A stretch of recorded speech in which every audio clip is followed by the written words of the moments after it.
Darts. We got a dartboard. And we're dressed for it. Look We at are these. dressed for it. Oh, you having that? Stephen Howson to throw first. 1. Convincing dart. 55. Can we get 30 points out of back to his total for him throwing a dart? Oh! Oh, you shithouse! No score. 4.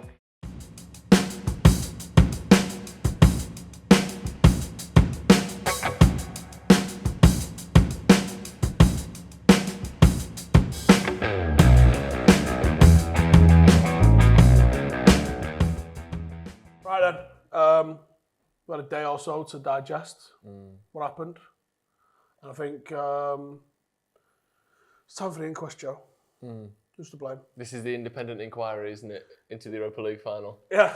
Well, I'm not into the season, I would say. I think you can go full into the season. What has caused Manchester United to not win anything this season? You obviously got the FA Cup, which I think we had a good chance at. We had an all right chance for the League Cup. Pretty good chance in the Europa League. Great chance. The Premier League's the only one where I go, do you know what? City were so good. You win 21 games consecutively. No matter where we fudged it, they were well-deserved champions. Yeah, they were the best team in the league, and like you said, it was that run, wasn't it? It felt like we had a chance, and then they just went, we're going to win every game for 2 months, and then that's the end of that. And we was like, we're not capable of doing that yet. We're not ready to do that. We can give you 8 wins out of 10, 1 draw, 1 loss. I mean, that's some top consistency. Yeah, but we cannot do 21 wins in a row. So if you're going to do that, you beat United, I'm afraid, to the league.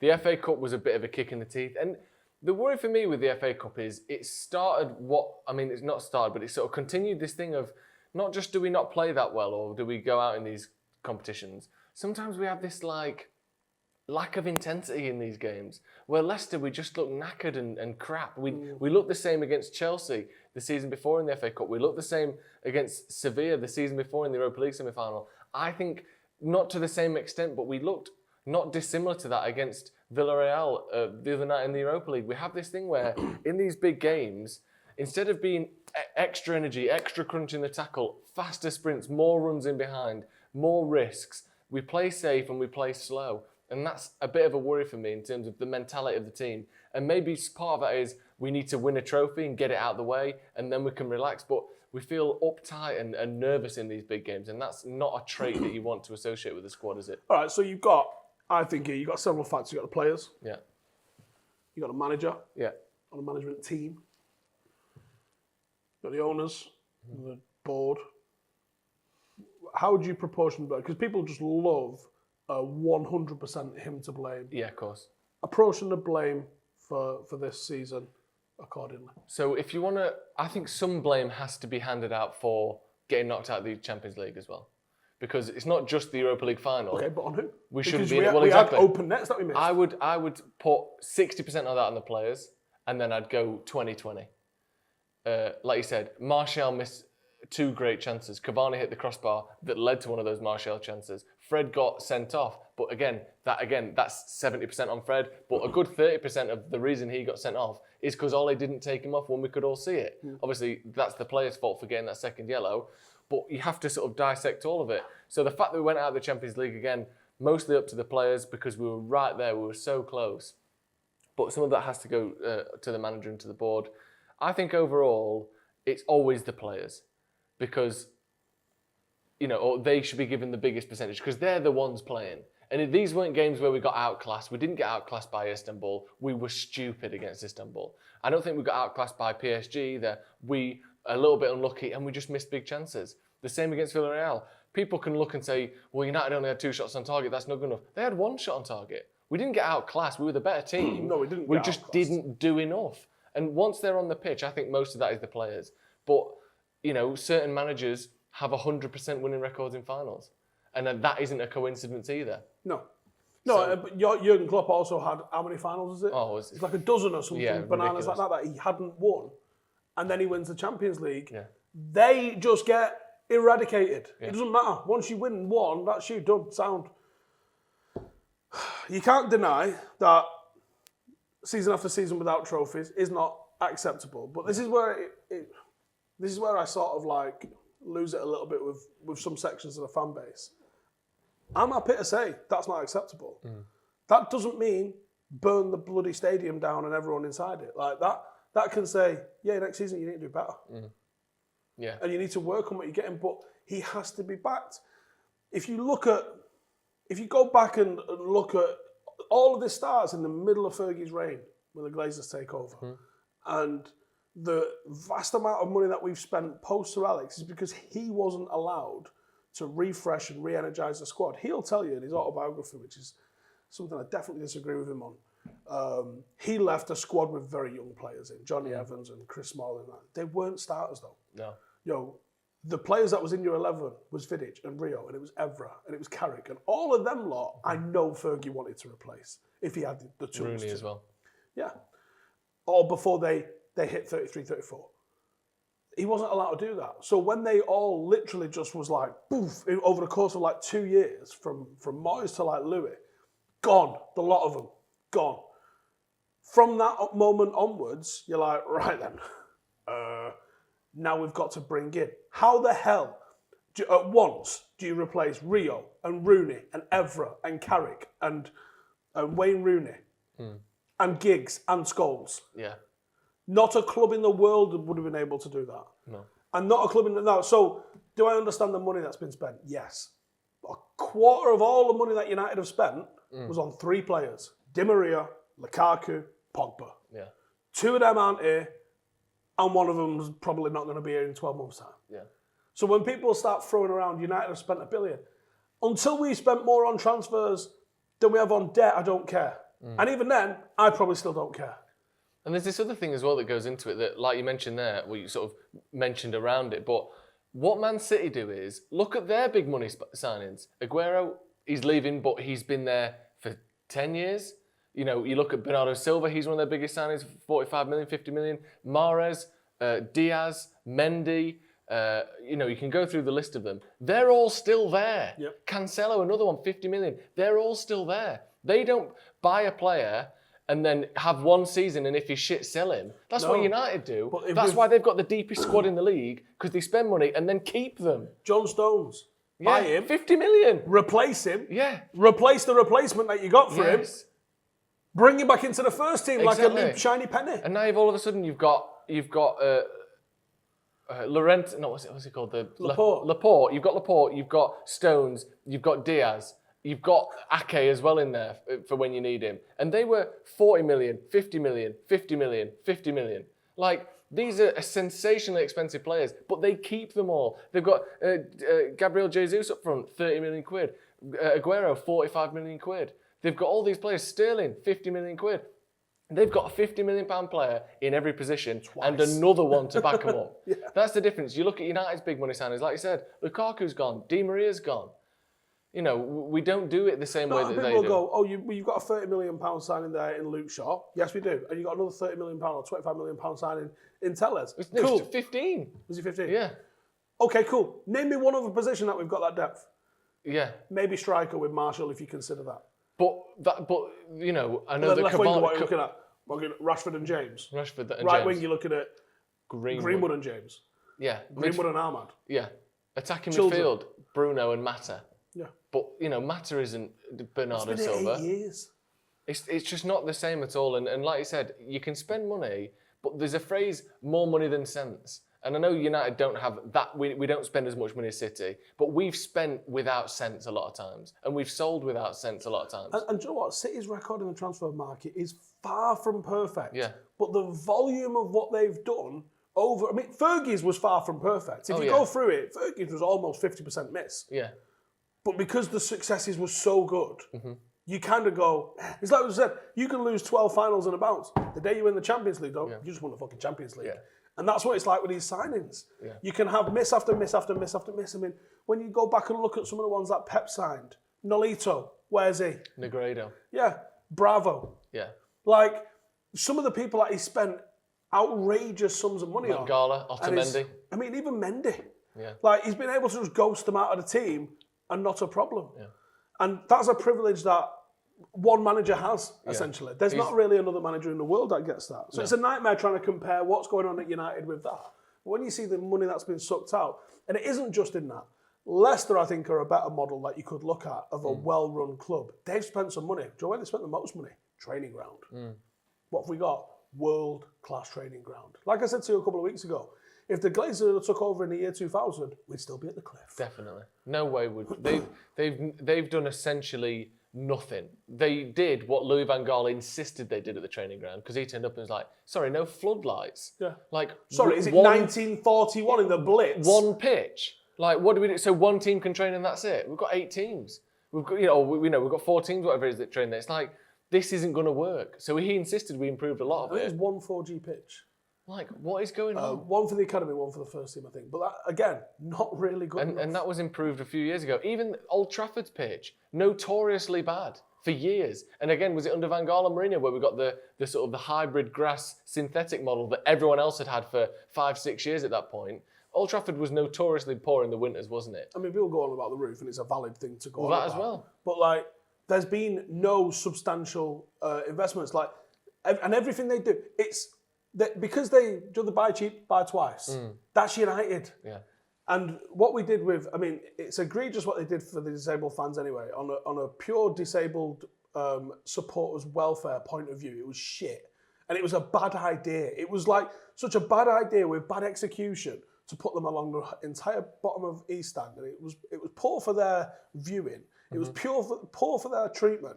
And it was poor for the just like makeup of what they had to do. It was pure reactionary rather than well thought out planning. Now they're going at the back of the Stretford end. They'll probably be part of a really good atmosphere. They actually get a pretty good view from where they are.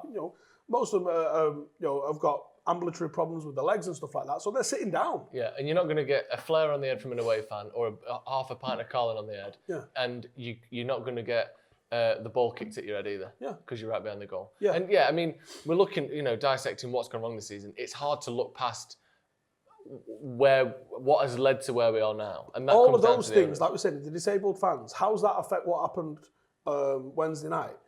It's because that they're run so badly. Yeah. It's like no one ever pointed at them and went, hang on, you're putting our most vulnerable people where the ball lands the most. Yeah.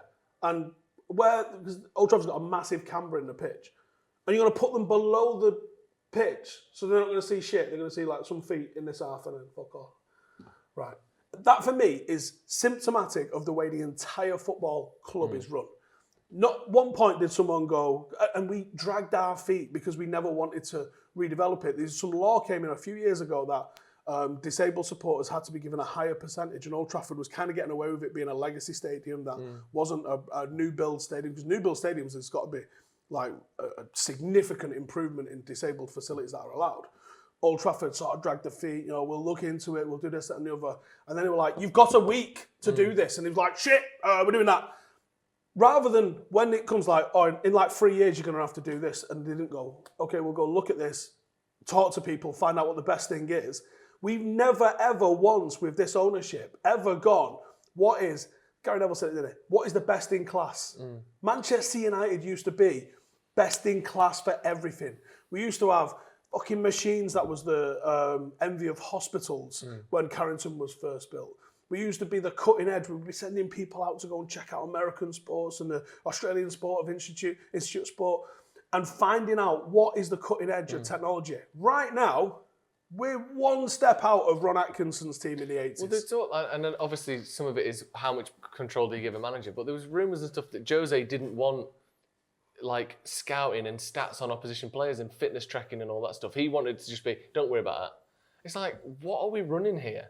What is this? Just some bloke going, just have a jog. It isn't 1965, and the rest of football knows that. And it's proven that when you look at the opposition, when you look at stats, when you track fitness properly, people get injured less, you win more games. Like everyone else is doing this, and we kind of go, well, he don't want it, and it saves us a few $100,000 as well, so fuck it off. It's pathetic. Yeah, and that's where I'm really disappointed with everybody involved in the football club, because I know Mike Phelan and I know Solskjaer will be pushing for the best that they're able to get, and I wonder how many times they're just going, nah, that's not happening. I'm not getting that. How much is that?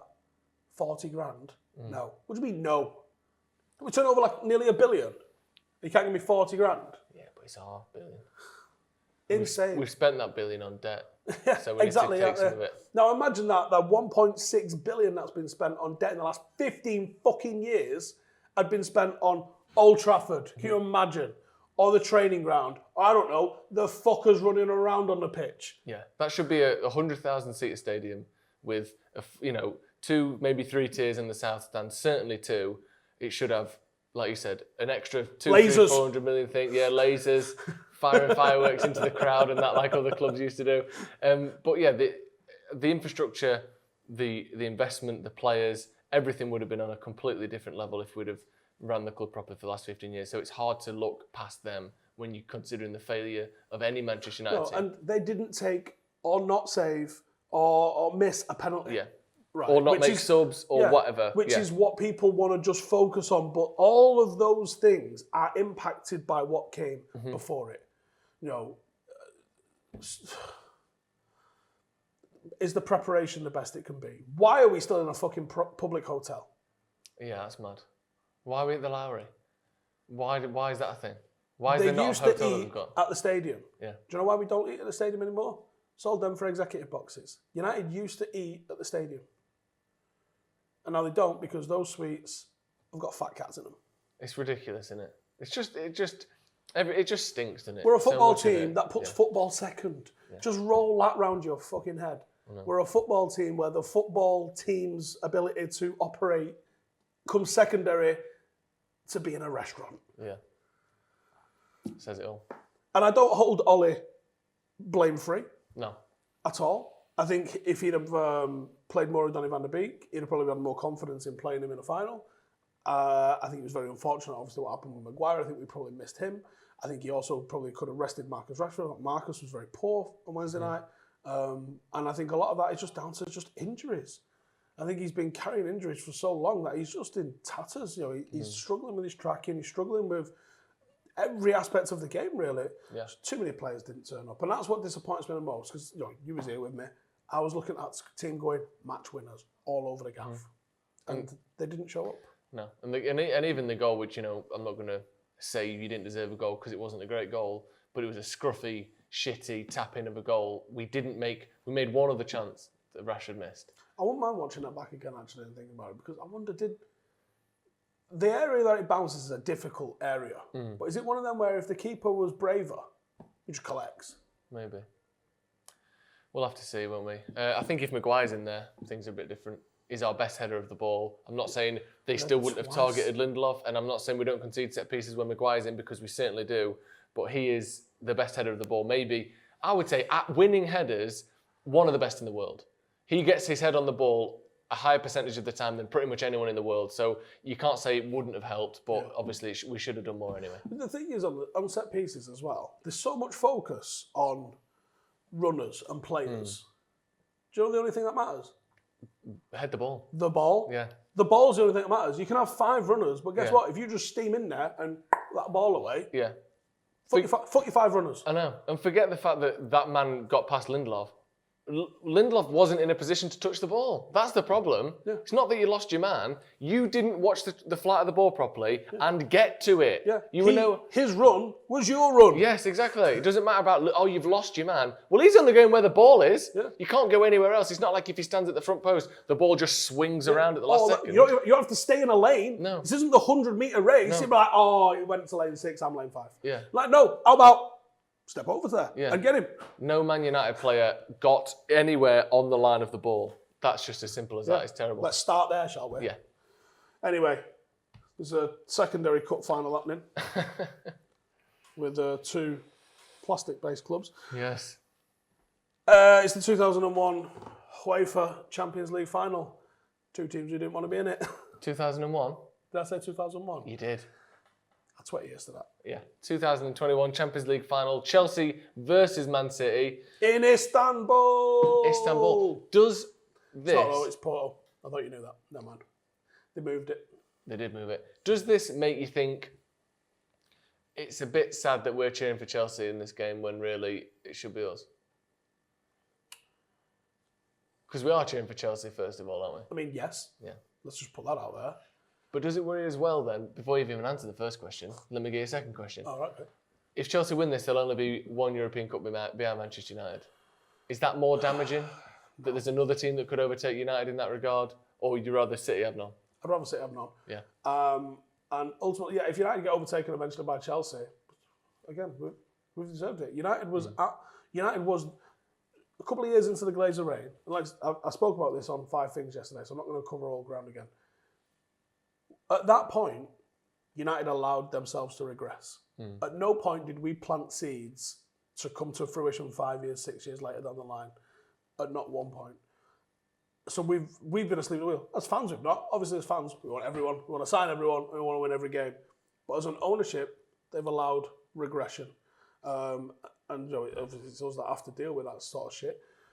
But if Chelsea overtake us, somehow the crazy Russian billionaire playing footy manager is kind of working. He's done well. He has done well. I mean, it's not the sort of model that I want for the club I support, but you can't argue that they've been probably, maybe not quite, United probably still take the second place thing, but since he came in, they've been second or third best team in the country during that period in terms of leagues won instead of trophies won. The last 10 years, they might edge it over City. Just. City have won more titles than they've won 4, 5. It's not far off it then. No. But yeah, exactly. Certainly So last it has worked. Well, certainly since year 2000, I think they've been more successful than we are. Yeah. Tough. Tough. Very one to tough, take, really. yeah. Right then, so go on, let's have a look at this. So you got Chelsea, you got Manchester City. Last 5, obviously beat Manchester City. Is that any sort of thing coming into this? They lost to Arsenal, lost to Leicester, this is Chelsea. Lost to Leicester, and then beat Leicester. And then lost to Aston Villa. Their form coming into this has been wild. They've been a bit shit recently. Since they beat Manchester City, they haven't performed particularly well in any of those games. And obviously, lost to Leicester, beat Leicester. The one they lost was the FA Cup final. Yeah, I think so it's infinitely more important. The other way around. Yeah, I'm worried for this one because we both want Chelsea to win, as we've said. But Chelsea's form has fallen off a cliff, and they look like that new manager bounce was maybe a new manager bounce to a certain extent because they look like this imperious, we don't concede goals, we miss a shitload of chances. That was what was terrifying. Yeah, we miss a shitload of chances, but because we don't concede any, if we just score one of our 9 chances, then we win. Whereas now they don't seem to be quite as good defensively, and I think City is so good at monotonously taking their time, same pass, didn't work, did work. And that's what they'll do, they'll break them down, and they'll just, I think eventually the gates will open. City can do a triple, not a treble because that's different. They can do a triple. Yeah. I think Liverpool have done this one. No, they didn't do this. Well, maybe they did before, but they won the League Cup, the UEFA Cup, and the FA Cup. No, that was 2001. Yeah. No, I think Liverpool. I think in '77. Yeah, I think something like that could have done it, or in '83, maybe one of those. Yeah. United stopped them doing the treble, with either winning in '77 or '83. Can't remember which way around it was. But they've done this one, I believe, like a European and League double, and then the League Cup. It's a big season for them if they do that. It's one of the best seasons the Premier League teams ever had. Yeah, it is. But obviously not the best. No. Who do you want to win? Who do you think is going to win? 2 weeks ago, I was certain Chelsea was winning it. Certain. Now I'm not even close to being certain. And I haven't swung to think City are going to win it either. Because I think Pep overthinks finals, mate. Excuse me. I think you'll know within the first 10 minutes what's going to happen. In the FA Cup semi-final, when they played against each other, I was watching the game, and 10 minutes in, I'm seeing City looking nervous. I'm seeing Chelsea pressing them, Chelsea holding the ball in City's half, and no one does that.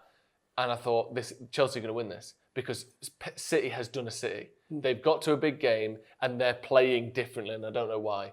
It was like they were scared. It's when he gets to a team he's scared of, because against Tottenham, they were not scared of Tottenham, and they destroyed them in that Capital One Cup final. He's done it in Europe, quarters and semi-finals, and just sort of gone, I just need to over-manage this. Let me just tinker with this, and he's fucked it. So I think 15, 20 minutes into this game, you'll go, they're doing a City and they're messing it up, or they'll do what they do in the league, which is just monotonously, like I said before, the same passing, the same routines, and eventually they'll break them down. I think you'll be able to see pretty early on which way it's going to go. So yeah, it's in Porto. There are going to be 6,000 tickets each, I think. Pretty good. What a horrible, horrible weekend. I might just ignore it. Find out who's won after. Yeah, just text someone. Yeah. Who won? Oh, cool. So go on, let's nail your colours to the mast. I'm going to go City. I don't want them to win. I obviously want Chelsea to win, but I think City will win. I think it'll be 1-0. Just to be different, and I'll say I think Chelsea will win it. And I think you're right. I don't think it's going to be a high-scoring game. No. Finals generally aren't, as we know. But I don't think it'll be high-scoring either way. Prediction? 1-0 Chelsea, yeah. Oh, no, actually, fuck it. Extra time 1-0 Chelsea. Oh, lovely. Werner, the hero. He's not been as shit as people have made out. He's become a meme, and he ain't been that bad. He's been disappointing, but like not that bad. And he's not bad. I actually think he's probably one of them that he settles next year and just goes fucking gadoosh. Yeah, me too. Right, there's another big game this weekend. Some would say bigger. Don't know who they'd be like, but some would say bigger. Brentford, Swansea, Championship playoff, the richest game in football. Well, they say that, don't they? But look at the owners of City and Chelsea and tell me that in the richest game in football, because there's a few 100 billion in the way of that one. But I know what you mean. Prize money, changing of a club's fortunes. It's not just even the prize money. It's even if we get relegated next season money. Yeah. Like, is outrageous. Parachute payments. Yeah. Brentford versus Swansea, Championship playoff final. Now, this is a game I'll watch. I am interested in this. I like the Championship. I wanted Barnsley to do Championship well. playoff game is one of the best games of the season. Sensational. Always. Yeah, I wanted Barnsley to win because Worksop isn't a million miles away from Barnsley, and I like the sort of Moneyball model that they've gone for, and they're a team that had, never been in the top Should we five say for a that while. again? Because it's Brentford and Swansea, not Barnsley. Yeah, I know. I was getting to that. But Barnsley lost to Swansea. Right. So now I'm going to go Brentford. All right, okay. Well, I was going to go for Brentford anyway because I am a big fan of Ivan Toney. Really? 32 goals, 10 assists. Absolutely harassed. That's the record as well, isn't it, for the Championship? And I'm going to tell you right now, I'm starting Ivan Toney rumors at Manchester United. Do you like him? I do. Do you? How old is he? 25. It's a tough one, isn't it? That Championship jump, we've seen it. Your Mitrovic's, your Gales, your Andy Carrolls. Great in the Championship. Just doesn't work in the Premier League. Hopefully for him it does. I'd like to see Brentford. I like Swansea as well. Grealish. Yeah, I'd like to see Swansea as well, Bamford. but Brentford haven't been in the Premier League, or certainly not much, and Swansea have pretty recently. So let's see Brentford going up. But I actually don't mind either of those two teams, and I think Swansea are pretty decent. No, I'm pulling for Brentford in that one. Again, 12,000 capacity. I think 5,000 tickets each. Not bad. It's not enough, though, is it? We have it on our telly in here quite often, don't they? The old playoff games. So Sky just puts them on randomly. Amazing. They're such a good The atmosphere. flags, they're just the pure screaming. I love it when These can be high-scoring games as well. Like finals, 1-0 edgy, not fucking playoff games. No, and you love it when there's so many crowds, so many people in the crowd going so mad that the camera in the gantry is shaking as it's tracking a player across a pitch. We're not going to get that level, but 12,000 should be decent. Yeah, let us know in the comments who you'd rather see coming up. I guess I've got to go with Brentford. Yeah. I think sometimes the team that sneaks in at the top in the playoff as well sometimes, or the bottom of the playoff, sometimes they always manage to get momentum going, doesn't it? The team that's been safest in the playoffs and then just gone like that a little bit. Swansea are the ones that look like they might be getting automatic and just sort of wilted into being a playoff team. So yeah, Brentford's got a bit more momentum. Yeah, and I think Ivan Toney's going to be walking in there semied up, thinking he's going to absolutely fucking lay it down on him in here. So yeah, I'm excited to see how that could go. What do you think about the idea of having a playoff in the Premier League, Steve? But hang on, like Super League do? Yeah. A bit naff. A little bit. Naff. But I know where it's not naff. Darts. Do you know anything about darts, Joe? I know about the flight. I know about the distance. It is a distance. Right. I know about the board, 1 to 20, all the numbers. Your doubles, your triples, your bullseyes, your green one. What's the green one called? Mike. The olive. Oh, okay. Looks like half an olive, doesn't it? Right. That's all I know. Right. I know nothing. Right. Even less than that. Even less than that, yeah. Well, I've seen a board. Pretty cool, aren't they? There's one over there. Yeah. Anyway, I know someone who does know. It's Jamie from LiveDarts. Jamie, all right, mate? Hi guys, how are you doing? I'm all right. How are you? Yeah, I'm very well, thanks. Jamie, there's a little rumour going round that there's a absolutely banging weekend of darts coming up. Is that true? Yeah, the biggest invitational event in the sport draws to a close on Friday night. Premier League darts in Milton Keynes. The top 4 players in the league table battling out for the title, and a small matter of £250,000 in prize money. So it's a Premier League playoff with £250,000 on the line? Yeah, £250,000 plus an extra 25,000 for whoever finishes top of the table. It's dubbed as the richest night in the sport, the biggest prize fund given away on a single night. When you think, right, football's got a lot of money in it, boxing's got a lot of money in it, right? Golf's got a lot of money in it. That traffic stuff's got a lot of money in it. F1. I would never have associated darts necessarily with having major league amount of cash in there, but £250,000 for, let's be honest, a little bit of arrows. Get a lot of beer with that, a lot of pints. £250,000's a good night out, that, innit? Imagine you went on a night out, you accidentally entered a darts tournament. Next thing you know, 250 grand coming in. And I'm not saying these guys accidentally entered. These are the cream of the crop, but 250 is a lot of money for a night. Jamie, how good are we talking about at the top level of darts? Are these people that step up to the line and just go, here's what I'm going to do, bosh, bosh, bosh, bosh, every time? Well, anyone who's thrown a dart knows how difficult it is, and these guys make it look ridiculously easy. I mean, they're throwing at targets that are like 2 centimetres wide, and the accuracy is just unbelievable. And to do it with the return of fans as well, with that extra pressure, you've got 1,000 fans behind you screaming and shouting. It's just ridiculously difficult, but they just make it look so easy. That's why they are the best in the world. Madness, yeah. And darts has got one of those night out vibes going on as well, isn't it? That's a proper occasion. I wouldn't mind going to one, to be honest. But... Yeah. I think they've done a great job, darts. Maybe over every sport in terms of it is an occasion going to the darts. It's right up there with like Royal Ascot. It's up there with all of those like big day out things. It's a different outfit. Oh, very different crowd. It's definitely a different outfit. Don't get me wrong. It's not the same. It's not the same clientele or the same outfit, but it's got that real sense of occasion. It's a party vibe. It's like one of the things that needed fans back as much as anything else when it darts. If you had to put yourself in one category, would it be Royal Ascot or darts? Definitely darts. Yeah, I'm not even getting asked. No. Right, Jamie, then, the big thing then is, who's going to win? So my outright tip is going to be Nathan Aspinall. You'll be pleased to know he's a big Manchester United fan from Stockport, but that's not the reason why I'm picking him to win. For me, he's probably been the most consistent player over the 15 nights so far. He's only lost 3 of his 15 games. He went 8 games unbeaten at one stage. He thrashed Michael van Gerwen 8-3 earlier this week. And he's a bit of a man on a mission. He lost in the final last year to Glenn Durrant. It was a bit of a below par final, and he sensed that was a big missed opportunity. So he's really determined to go one better. And he's become a bit of a crowd favourite over the last year or so. He walks out to Mr. Brightside by the Killers, which always gets the fans going. And he always gets the fans on side, and he rises to the occasion. He's really upped his game this week. He's already guaranteed his playoff place, and I think he can go all the way. I think he's ready. I didn't need much convincing to go with who you're saying, but the fact that he's a red, I'm in, because we do need some silverware this year, and I think we can claim that. Oh yeah, this is definitely a trophy for Manchester Premier League, United. kind of. Yeah, if he wins this, Man United won the Premier League this season. Facts. So Nathan Aspinall. Talk to me about the rest of the field. Who's going to be the favourite, maybe? Who's going to be his main challengers? Well, Michael van Gerwen's going to go off as favourite. He's won it 5 times. He's reached the final in 7 of his last 8 appearances.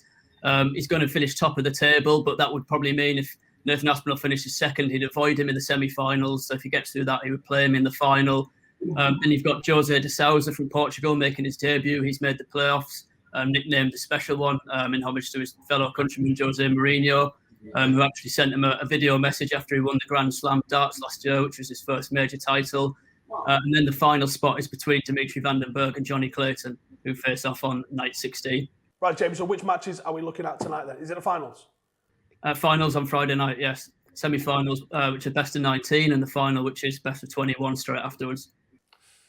Exciting, that, isn't it? Very exciting. Best of 21. Best of 21. Big darts. Big darts being played. Hey, that's good fun, that. Hey, Jamie, thank you for joining us. Nice to speak to you. Let's see if we can have United actually picking up some silverware this weekend. It's crossed an interesting backstory on Nathan Aspinall as well, just to finish off. He was actually on the books of United as a youngster in the academy. He was a very good goalkeeper.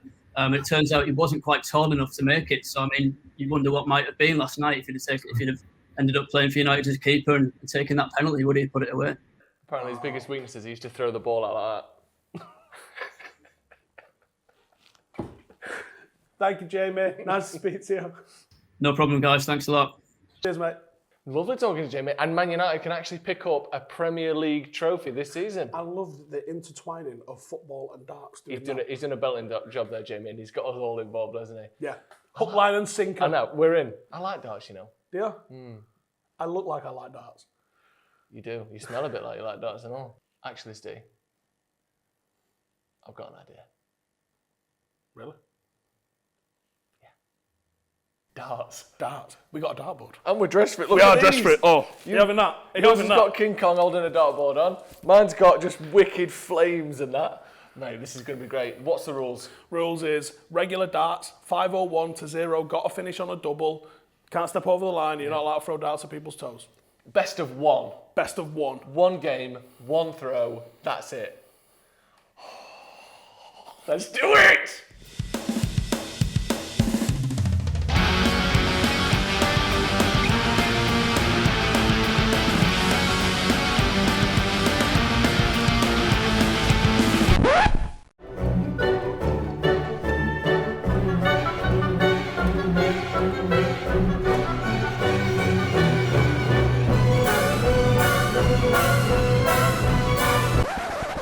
How much we got to do? 501. 501. Stephen Howson to throw first. Hours. 7. 7. 2. Mint. Double 13. 37. 37. Fucking hell. 5.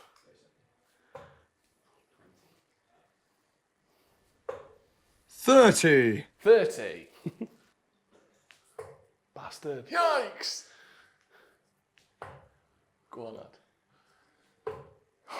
20! Wait, you got 20 there, did that not count? 12. You got it right in the 20 and all. Foul. Right, I'll take it. Unlucky, shit's house. His toe went over. Fuck You see off, that? toe went over. Did it fork? I curled it up at the last second. I saw it. That's a legal dart, that. I used to watch them toes creeping. 67. Oh, shit. Triple 18. I got one of them. Ah! 1. Convincing darts! 55. Really good stuff, that, Steve. I'm proud of you. Thank you. Good shows. It's a passion.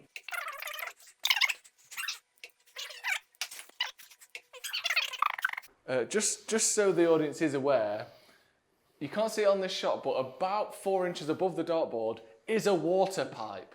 So at some point, if we miss by not that many inches, About 2 inches higher than I just got. 2 inches higher than we got, there is water pouring into this room, by the way. Sorry, So- there's only 30 grand's worth of Just to bear that in mind, electronics. if you start hearing a hissing noise, that's what's happening.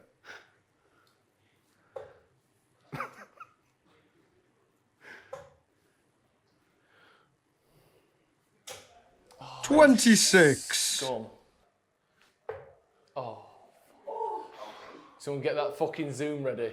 Clip that shit, bro. If I get treble 20, I'm just going home, you know. Yeah. If anyone gets treble 20, we just win. That is triple 20. That is triple 20. Treble 20. 180. That's what I meant. Go on then, Biggin. I mean, I'm not going to get it. It's like a 5 now. Oh, treble 13 though. Not bad, Steve. 100. 100, that's it. Right, I'm struggling here. I need 3 big darts. I think Joe can almost lean over and flip it in. Shimmy. 65. You know what? Wait, Dad?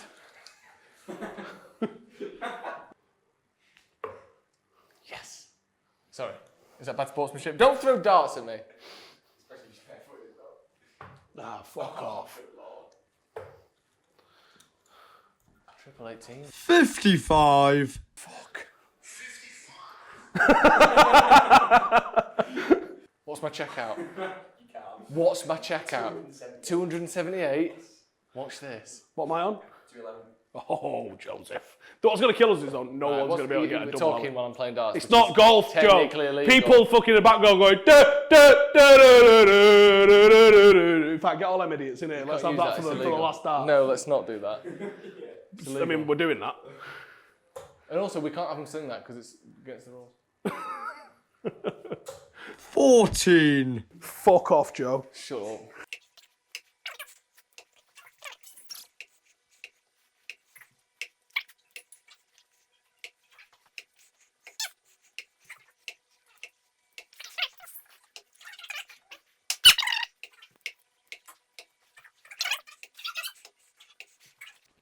Oosh!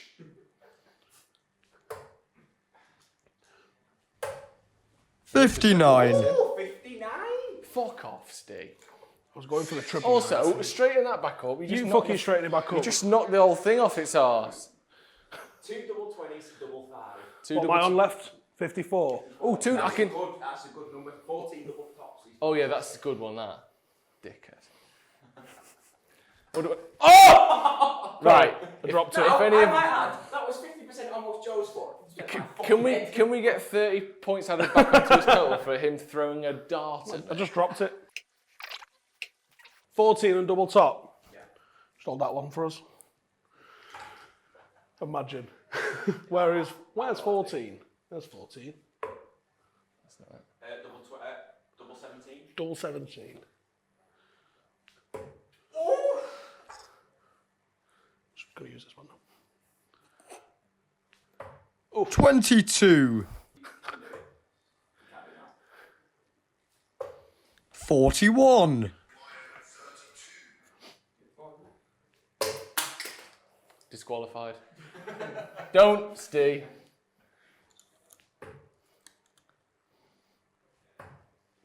No score. He's lost.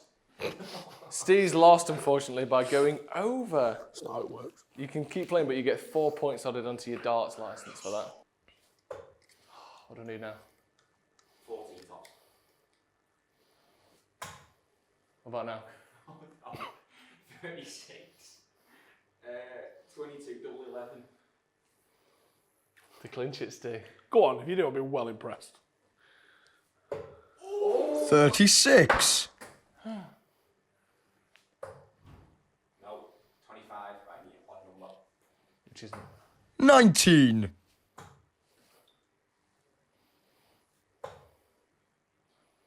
You're on 13. I'd hit a lower number. 1 or a 3 or a 5. 9.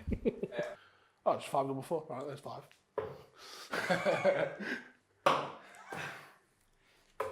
There's 5. 5. That's actually not a bad dart. 12 we've got. Bust. No score. Do I still throw these?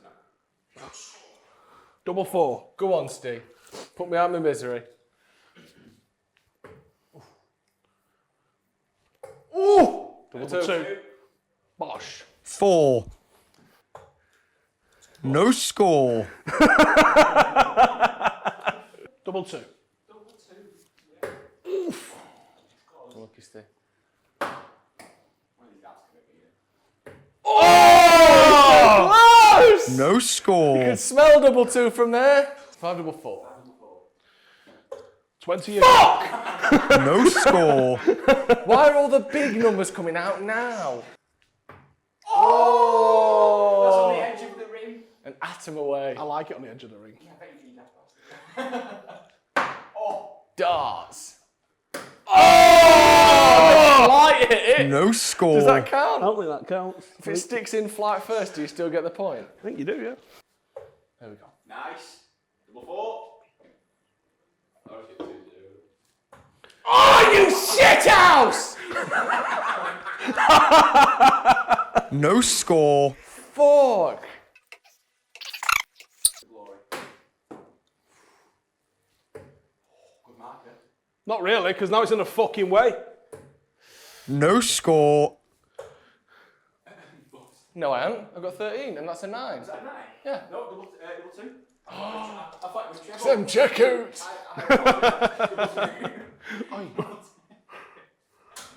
Game shot. And the match. And that's Joe fucking darts! That's how you play Smith. darts! Here we go, 501. Don't throw anything at anyone. Well done. If anyone wants me to sign their dart board or their dart hole or whatever. And there it is. Look, if we get a beautiful dart hole. Perfect. Congratulations. Thank you very much, Stephen. 2-0 on my own bloody show. 2-0 on your own show, mate. You're going to have to step it up. You're going to have to step it up because there's only so many of these. You've got to start clawing it back. Driving, lost it. Darts, lost it. You only found out after we finished that you're better throwing with your other hand. Yeah. So he maybe put himself at a disadvantage there, but I'm not gonna mind whatsoever. We won. You got stuck on that double for a long time, didn't you? Double two. I would say raced, but it wasn't raced. I paced. Yeah. I paced myself. Yeah. Out and got it nice and low, and then just. That's that, I guess. Beautiful stuff. That is 2-0 on the series. Who could have expected this, Steve? Who could have expected it? I'm having a really good time. I'm having fun. Yeah, that's all that counts, really, isn't it? What do we do next week? So, obviously, we've got the Euros. Don't know if you've heard of that. I've heard of it. It's like mate. the World Cup, but localised. Yeah. We've got the Euros. Yeah. And then the week after, it's the Euros. So I think we need some footballing-based activities. Yeah. What do people want? Kick-ups challenge. I was thinking crossbar penalties, challenge, but- penalty shootout. That's a bit raw. It's a little bit raw. It's too soon, isn't it? We've got to wear goalie gloves and take penalties. Sickening, really. I might do it though. Let us know what you want us to do. Very Right, excited. and that is it from us. Obviously, go check out LiveDarts. Link for that is in the description. Massive event going on tonight. Not just this. This is more of your appetizer for the playoff Premier League darts. So let's find out. And there's some big prize money. Not here, but the ones who can actually throw arrows. I was told I was going to get 50 grand. These are going to do it in like 9 darts, every single one. Bosh, bosh, bosh, bosh, bosh, bosh, bosh. Not the 999 darts that we did it in. Yeah, but I did it in 999. Carry that on 8 darts, and that's all that counts. So we have a winner. Fantastic stuff. Right, cheers for tuning in. Make sure to subscribe. Let us know where you think we should be going next week. Check out LiveDarts as well, and check out the darts for tonight if we've wet your whistle, as it was, for a little bit of darts action. Laters.